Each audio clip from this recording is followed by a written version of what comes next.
Members and guests, please take your seats.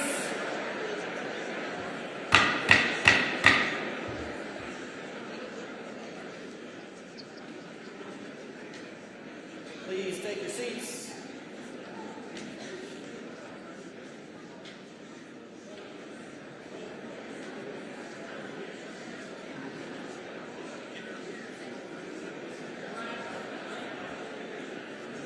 Members and guests, please take your seats.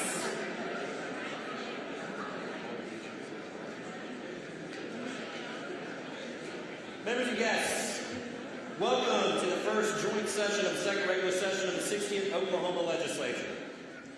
I want to take a second here to introduce this person who's going to preside for the final time over the opening of a joint legislative session. Members, guests, friends, let's give a big round of applause for our Lieutenant Governor, Matt Pinnell.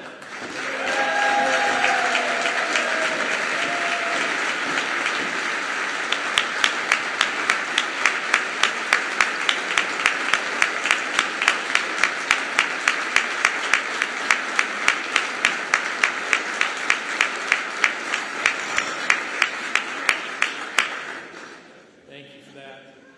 Welcome, ladies and gentlemen, and honored guests.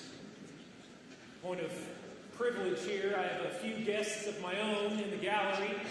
My two boys, Graham and Thomas Pinnell, in the gallery. Please welcome them to the People's House.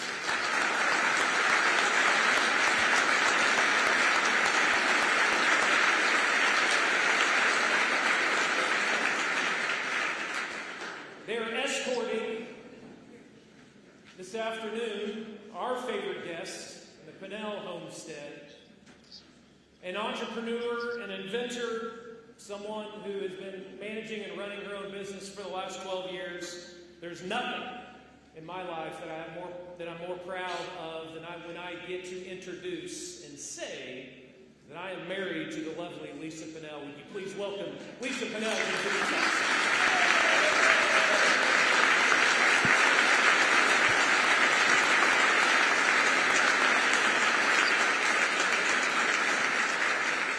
It's my distinct privilege to call the first joint session of the second regular session of the 60th Oklahoma legislature to order. Senator Daniels, you are recognized for a motion. Thank you, Mr. President. I move that the attendance roll of the Senate be considered the roll call of the Senate in joint session. You've heard the motion. All those in favor say aye. Aye. All opposed, nay. The ayes have it. The motion is adopted. Representative Josh West, you are recognized for a motion. Thank you, Mr. President, for your final first joint session. Mr. President, I move that the attendance roll call of the House be considered the roll call of the House in joint session. You've heard the motion. All those in favor say aye. Aye. All opposed, nay. The ayes have it. Motion is adopted. I hereby declare a quorum of the House and Senate present and a joint session of the Oklahoma legislature duly assembled. Ladies and gentlemen, serving as our chaplain today for joint session is House Chaplain, Pastor Ronnie Wilson. Would the members and the guests in the gallery please rise as you are able for the invocation? Following the invocation, please remain standing for the posting of the colors by the Choctaw High School Air Force Junior ROTC. Pastor Wilson. Thank you, Mr. President. Deuteronomy 31:8. The Lord himself goes before you and will be with you. He will never leave you nor forsake you. Do not be afraid. Do not be discouraged. I invite all of Oklahoma to pray. Lord, as we consider the state of our state and recognize the many blessings and opportunities before us, give us the confidence required to faithfully follow you wherever you may lead. Our desire is to serve our neighbors with wisdom and integrity. Enable us in your strength to walk without fear, and give us encouragement in the knowledge that you not only go before us, but you also go with us. You have proven your faithfulness time and again, and your promise to never leave or forsake us provides the encouragement that we need to walk with boldness into the challenges and the blessings that you have prepared. Thank you for the honor of serving this great state and our neighbors. And thank you for all who serve, each member our governor. We pray your blessing on each one and their precious families, all of whom you have prepared for just such a time as this. Give them ears to hear your word, a humble heart to receive, and courage for acting in righteousness. And through them, bless the great state of Oklahoma, our home. In Jesus' name, amen.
Please stay standing as we recognize the officers of the executive branch and statewide officials.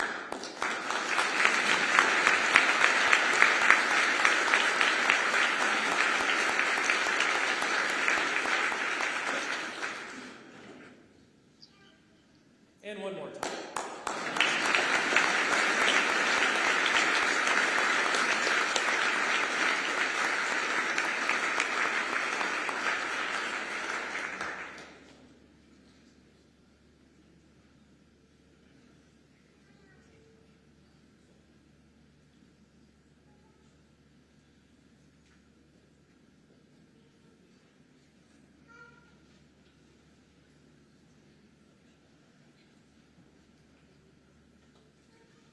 Ladies and gentlemen, it is my distinct pleasure to announce the arrival of representatives to each of our statewide courts. Please stand as you are able as the House and Senate Sergeants of Arms escort the judges of the Court of Civil Appeals led by Presiding Judge Stacey Hickson, the Court of Criminal Appeals led by Presiding Judge Gary Lumpkin, and Justices of the Supreme Court led by the Chief Justice Dustin Rowe into the chambers.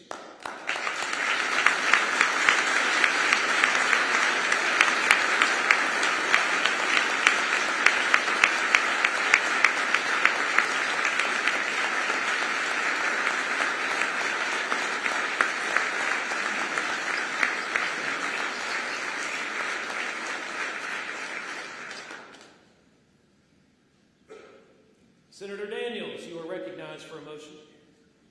Thank you, Mr. President. I move that the President of the Senate and the Speaker of the House appoint members from the Senate and House respectively as a joint committee to notify the governor that the second regular session of the 60th Oklahoma legislature is assembled in joint session and ready to receive him and hear his message. You've heard the motion. All those in favor say aye. Aye. All opposed say nay. Ayes have it. Motion is adopted. As President of the Senate, I am appointing the following senators to serve on the Governor's Escort Committee: Senator Howard, Senator Weaver, Senator Pugh, Senator Hamilton. Speaker Hilbert appoints the following representatives from the House: Representative John Pfeiffer, Representative Chad Caldwell, Representative Mark LePack, Representative Chris Kennedy, and Representative Ken Luttrell. The Chair recognizes Senate Sergeant-at-Arms Wesley Brown for an announcement.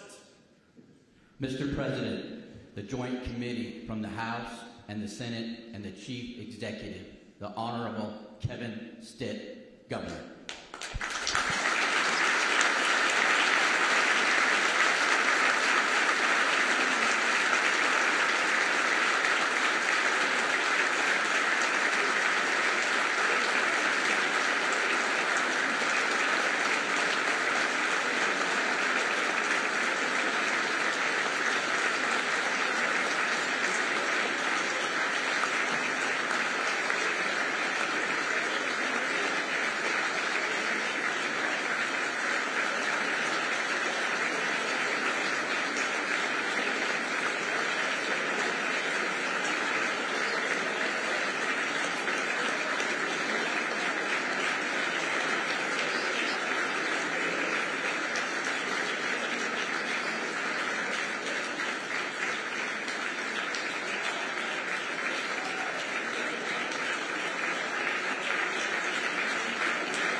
Members of the legislature, executive officers, tribal leaders, members of the judiciary, and people of Oklahoma, it is my distinct honor to recognize my friend, the Chief Executive, our Governor, Kevin Stitt.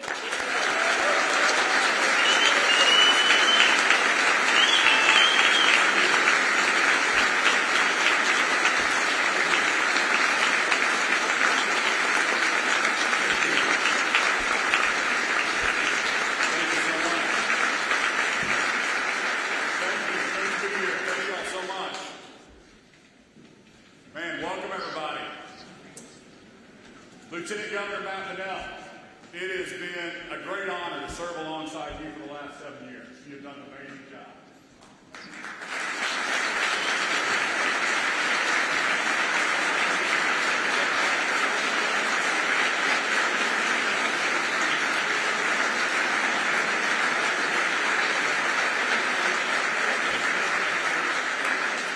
And Speaker Kyle Hilbert and President Pro Tem Lonnie Paxton, thank you so much for your leadership in this building. It's been an honor to serve with you guys.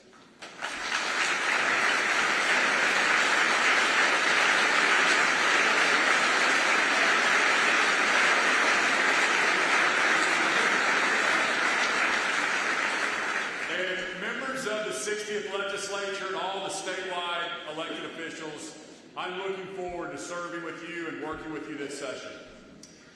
Members of the judiciary, thank you so much for being here today and for your service to the great state of Oklahoma. I really, really appreciate it. To my cabinet members, thank you for your service to our great state. And I want to extend a special thank you to those who have served with me from the very beginning. Secretary Blaine Arthur and Secretary Tim Gatz.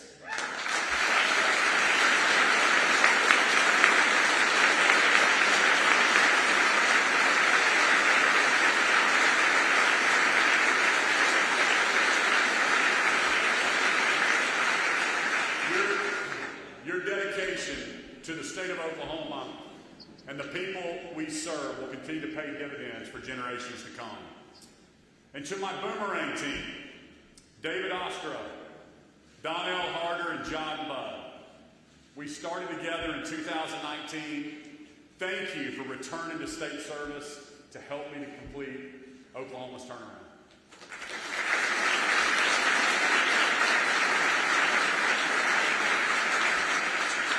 And how about those world champion Oklahoma City Thunder?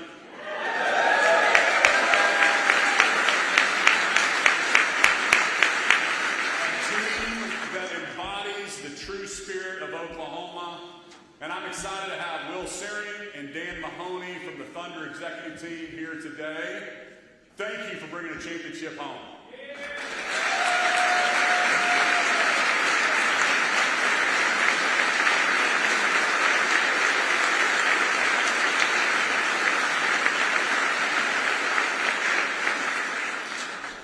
And to my mom and dad, thank you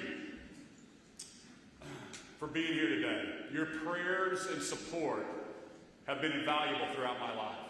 I'm so grateful for you. To my brothers, I've got Kent and Keith in the audience.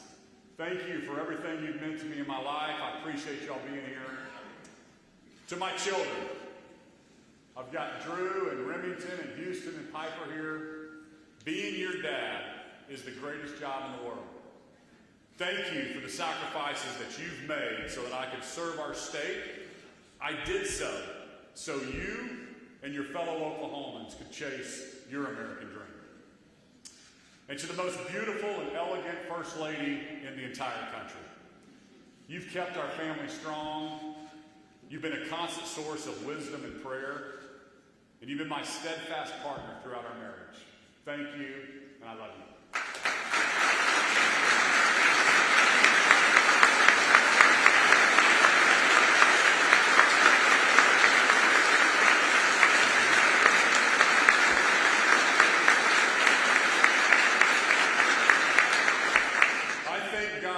Opportunity to stand before you today to deliver my 8th State of the State address. As King Solomon prayed for wisdom, that's been my prayer and will continue to be for this last session and for those who come after me. And to my fellow Oklahomans, it's been the honor of my lifetime to serve as your governor. It's amazing to see how much we've accomplished together over the last 7 years. The state of our state is the strongest it's ever been. And ladies and gentlemen, we're not done yet.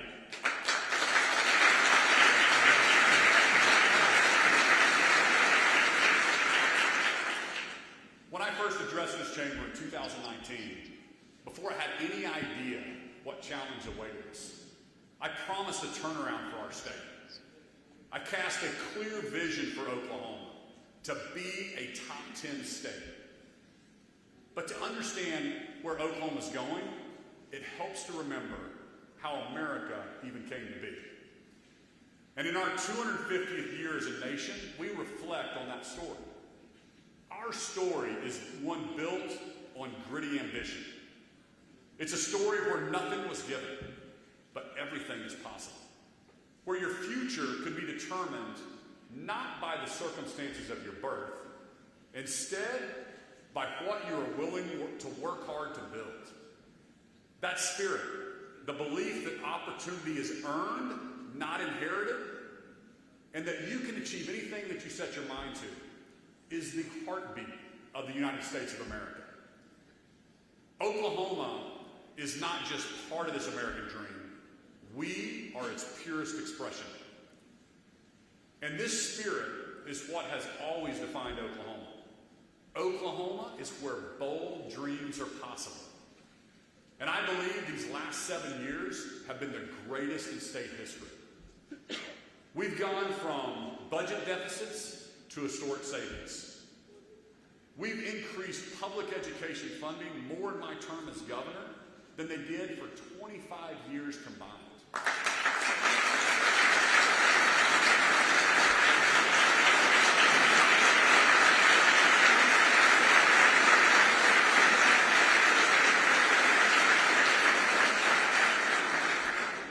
Look at that unity. We got the president of OU and OSU holding hands back there.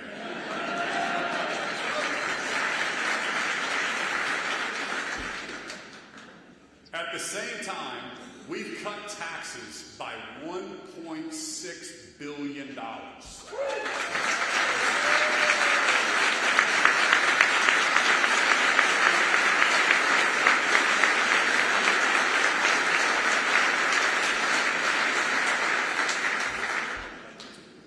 We diversified our economy, maintaining one of the lowest unemployment rates in the nation. We've seen median income increase by nearly $11,000. And while other states were locking down during COVID, forcing vaccine mandates, or letting boys play in girls' sports, we protected individual liberties. We protected religious freedoms. We gave Oklahomans a true second chance by shrinking our prison population by 25% while maintaining record low recidivism. We've shown the nation why Oklahoma is the best place to pursue the American dream. Now, as we enter this session, let's keep this momentum going by uniting around three principles: reduce regulation, protect the vulnerable, and secure our state's future. In 2019, with no money in reserves, I insisted that we limit our spending and we build up our savings account. I slammed the brakes on spending every dime we were authorized. And that approach protected Oklahoma so we could make capital improvements without growing headcount. I'm so excited that I'm going to end my term with fewer state employees than when we started in 2019. True sustainable budgeting demands discipline. Let's work together this year to ensure we don't go back to the financial mess we inherited in 2019. Recent federal shutdowns and a $38 trillion federal debt, it shows us that the federal government isn't a reliable partner. It's essential that we maintain a conservative financial position. Let's be cautious with unfunded mandates, with new agencies, new programs. There's going to be 6,200 bills considered this session. 6,200. Every bill will come with a trade-off. And those often come in the form of spending more money. Over the years, I've vetoed multiple spending bills that have added to our reoccurring expenses. Yet many of those vetoes were overridden. Tallying it all up, veto overrides of spending bills have cost the taxpayers nearly $800 million in my time as governor. That's enough to cut another point off of the income tax. We have to stand up to the taxpayers and advocate for the future of our state.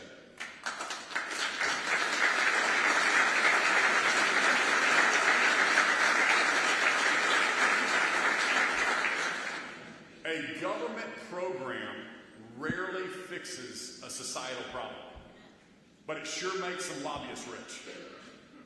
Like Ronald Reagan said, you eventually run out of other people's money.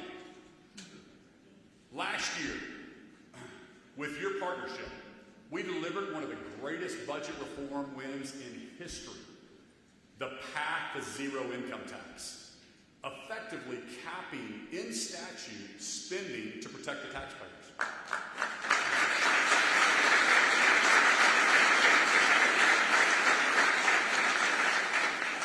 To preserve this progress, I'm calling for a state question on the ballot.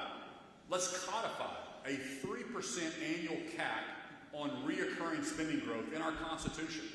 And let's lock in future cuts with ironclad rules. This keeps the growth of government in check, and it protects the Oklahoma taxpayer. And where I have the authority, I'll rein in welfare spending. Government dependency is a trap. It robs self-reliance, and it balloons budgets. I always say government programs should be a trampoline, not a hammock. But too often that's not the case. Medicaid is Exhibit A. It's driving massive spending growth while enabling waste. In 10 years, Medicaid is projected to eat up 37% of our annual budget, $6 billion. We have to make a change. My recent executive order ramps up work requirements on vetting for Medicaid, SNAP, and other federal welfare benefits. But I need your help.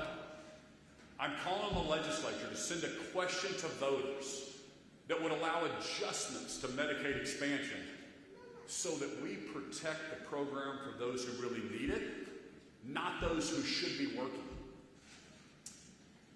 When I promised Oklahomans a $2 billion savings account. No one believed we could do it. The newspapers ran headlines challenging the idea. Today, with your partnership, we have shattered records, holding the largest cash reserves in state history, over $5.5 billion at its peak.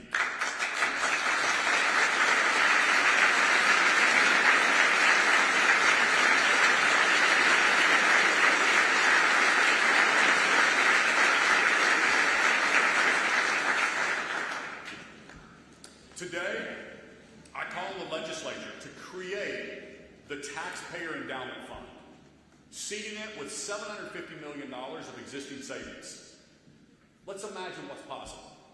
$750 million invested today can turn into $3.2 billion in just 20 years, generating sustainable revenue every year. Proven sovereign wealth funds in red states like Wyoming, Alaska, and Texas are already doing this successfully. Let's lock in these gains and let them grow for the future.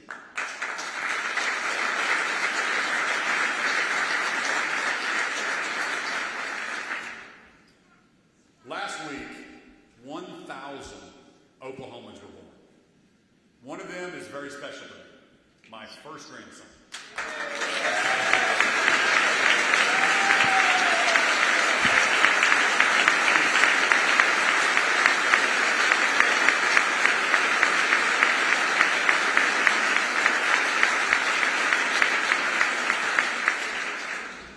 Said you become a granddad and then you slip and fall and hurt your hand.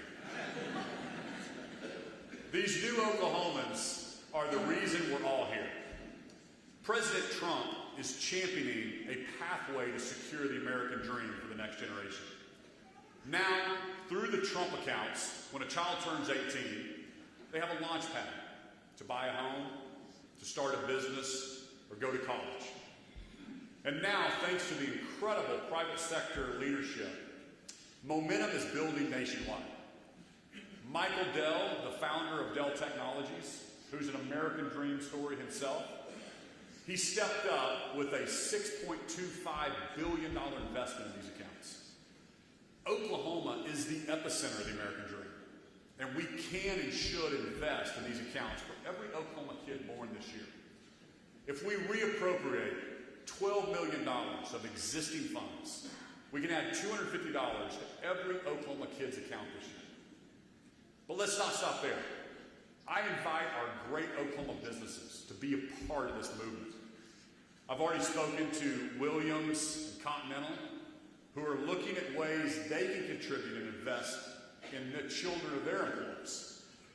I have Chad Zimmerman, CEO of Williams, here with us today. Thank you, Chad, for championing the next generation of Oklahomans and for everything you do for the oil and gas industry.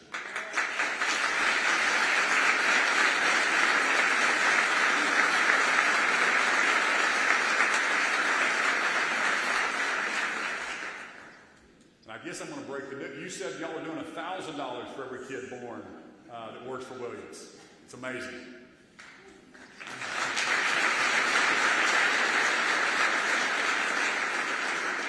Together, we're not just talking about the American dream. We're securing it for the next generation. For the past 7 years, as I've traveled around Oklahoma, I've learned what the American dream means to us. Oklahomans aren't waiting for the American dream. They're building it for themselves. It's the freedom to start a business or nonprofit. For some others, it's the freedom to buy a home. For nearly 250 years, the American dream has been rooted in the promise of home ownership. A place to raise a family, build a future, and pass something on to the next generation. Here in Oklahoma, that dream runs deep. Our forefathers chased opportunity in the land run of 1889, staking claims on unassigned lands and building communities from the ground up. This chamber sits on top of that history. We are the heirs of their American dream. Like in 1889, Oklahoma is once again attracting new pioneers. Because of our commitment to limited government and protecting the Oklahoma way of life, our state is the very best state in the country. And for the third straight year, Oklahoma is top 10 for people moving into our state.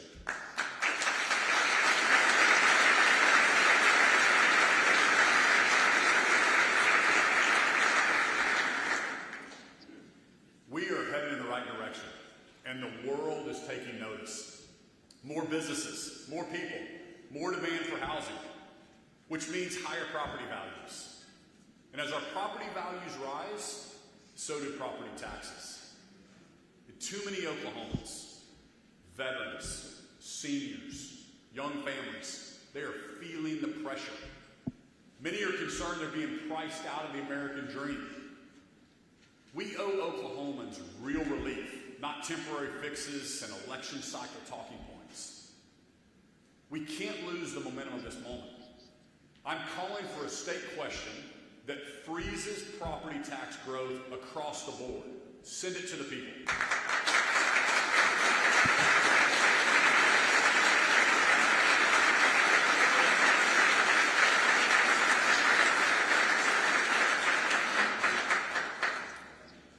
For some, the American dream might look like a home, but it starts with a strong education. We know that when you're young, you learn to read. And you grow older, you read to learn. No career pathway program, no workforce initiative, no intervention later in school can succeed if students cannot read well. And too many of our students are not reading at grade level. But let's be honest with ourselves. This challenge isn't new, and it isn't limited to early literacy. Oklahoma's public schools have lagged in outcomes for some time, holding our state back. It's not because our teachers are less dedicated.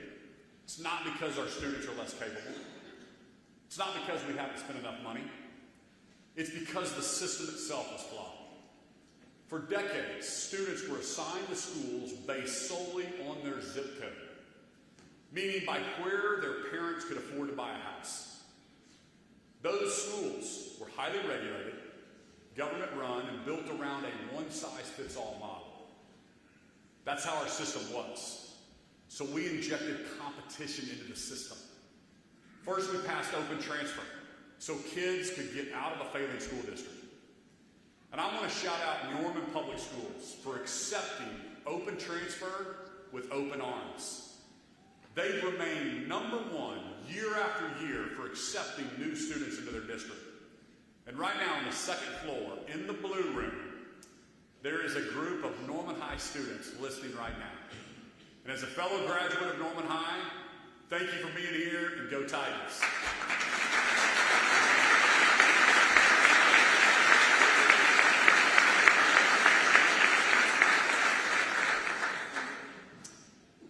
But at the end of it all, a student can transfer to a new school, but if they want to excel in athletics, their opportunity may be blocked by an unelected and unaccountable high school sports association, the OSSAA.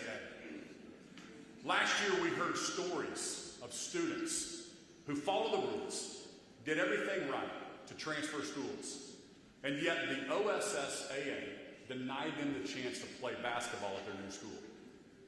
Their parents had to hire a lawyer and go to court just so their kids could get to play at their new school.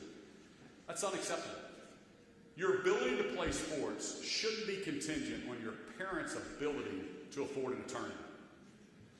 It's time to eliminate the OSSAA and secure our progress with open transfer.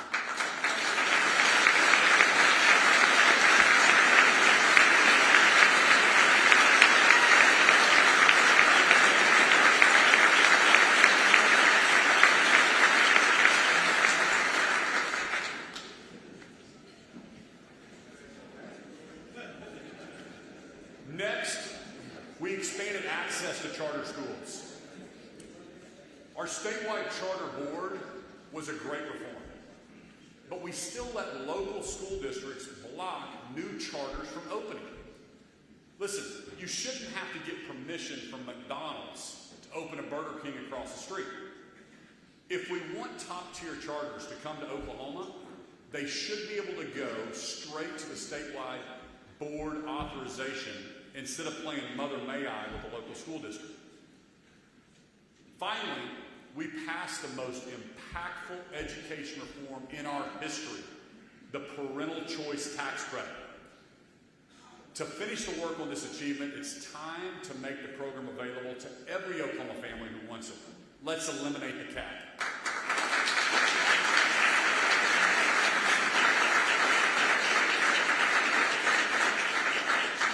Let the money follow the student. Put parents in charge. Encourage competition and excellence. This past year has been a turnaround year at the Oklahoma State Department of Education. I'm proud to have appointed Lyndall Fields, who is leading that effort.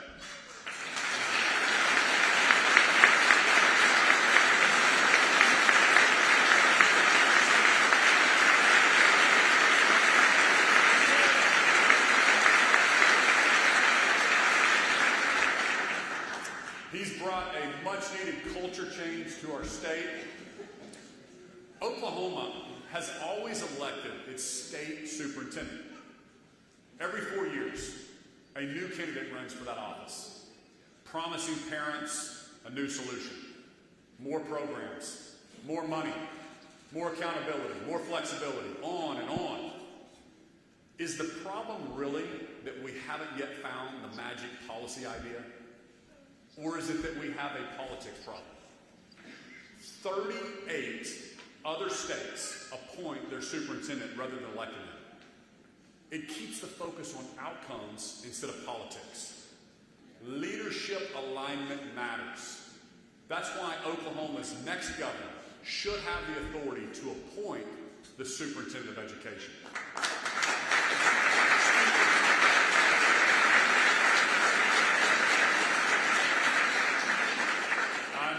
I'm grateful to Speaker Hilbert and Pro Tem Paxton's leadership on this issue. It's common sense. Let's get it done. As governor, my top priority has always been keeping Oklahomans safe. One of the greatest threats to public safety is the out-of-control marijuana industry. When Oklahomans voted to legalize medical marijuana in 2018, we were sold a bill of goods. Out-of-state liberal activists preyed on the compassionate nature of Oklahomans. Then it opened up Pandora's box. Now we have more dispensaries than we do pharmacies. Think about that. These storefronts hide an industry that enables cartel activity, human trafficking, and foreign influence in our state. Adria Berry at the Oklahoma Medical Marijuana Authority and Donnie Anderson at the Oklahoma Bureau of Narcotics have done an incredible work to hold back the tide of illegal activity. This industry is plagued by foreign criminal interests and bad actors, making it nearly impossible to rein in. We can't put a Band-Aid on a broken bone. And knowing what we know now, it's time to let Oklahomans bring safety and sanity back to their neighborhoods. Send the marijuana issue back to a vote of the people, and let's shut it down.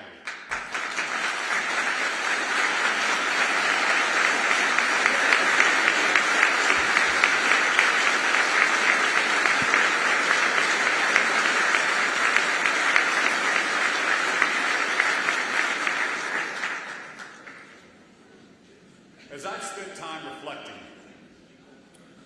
there's one great challenge that will remain. To those of you in this chamber and those yet to serve, I implore you to fight for one Oklahoma, for fairness, transparency, and for state sovereignty. I'm proud of Oklahoma's heritage. From the Native Americans who lived on this land and those who participated in the land run to statehood. We have an amazing history.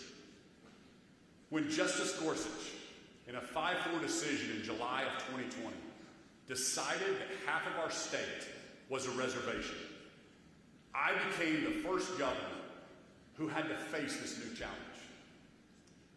In the wake of the McGirt decision, I have worked tirelessly to hold the line to keep one Oklahoma and to protect the rights of every Oklahoman.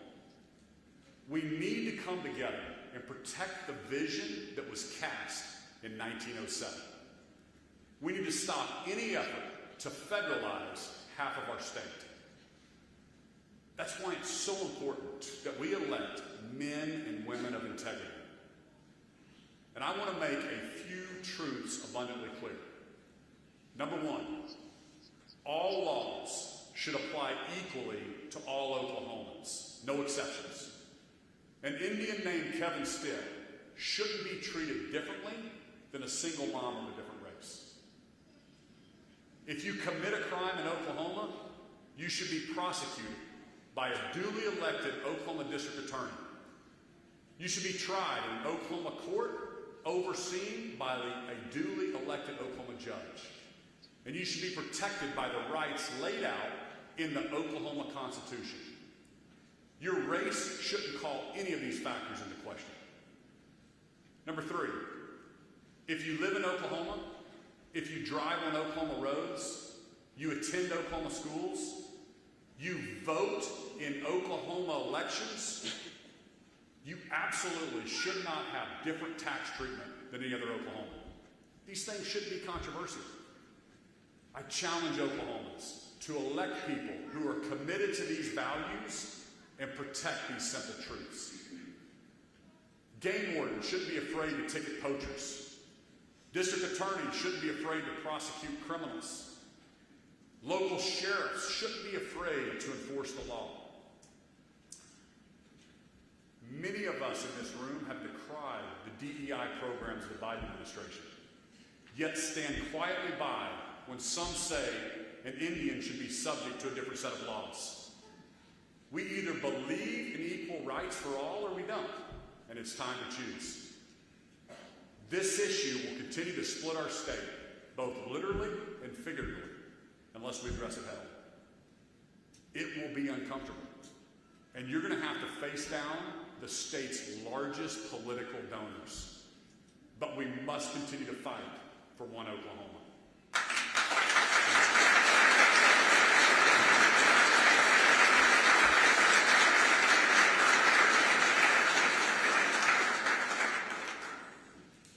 Every year, there are challenges to address and hurdles to clear. And we get to decide, are we going to meet the moment? Every year, while we disagree and argue about some things, we come together and work for the good of our state. I enter this session with more optimism than ever. Let's dream big. We've proven to the world that Oklahoma is second to none. It's a state that promotes innovation, champions freedom, and creates opportunities for its people.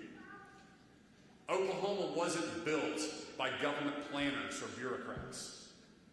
Oklahoma was built by entrepreneurs, risk takers, and innovators who believe in free markets and the American dream.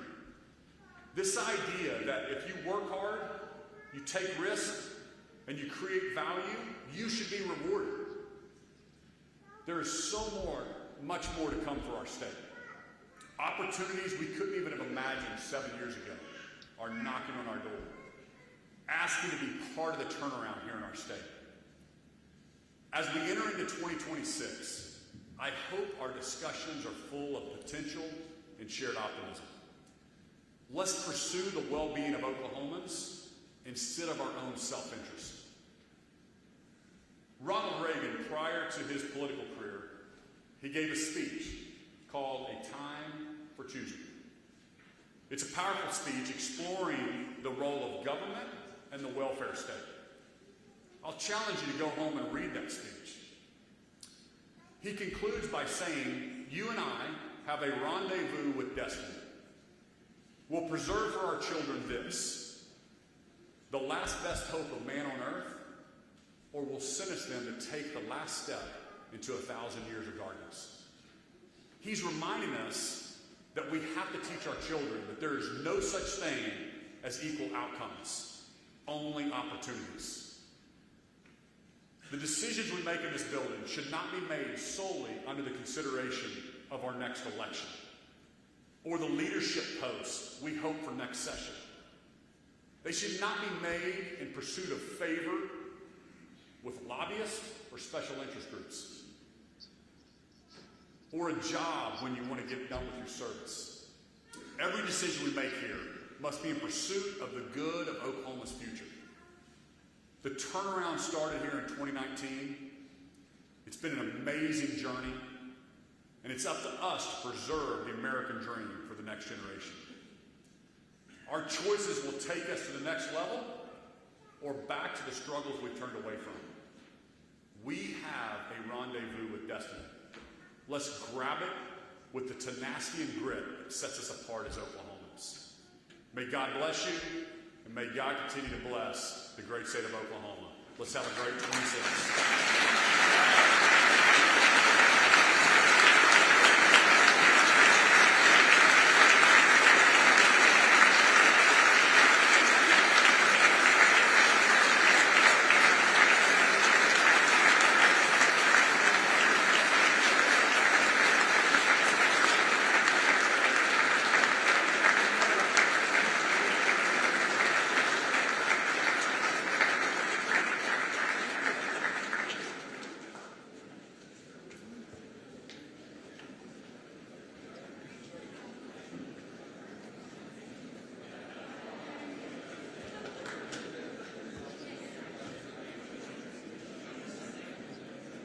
Representative Josh West from Grove, America, you are recognized for a motion. Mr. President, there being no further business for this joint session, I move that the joint session be dissolved.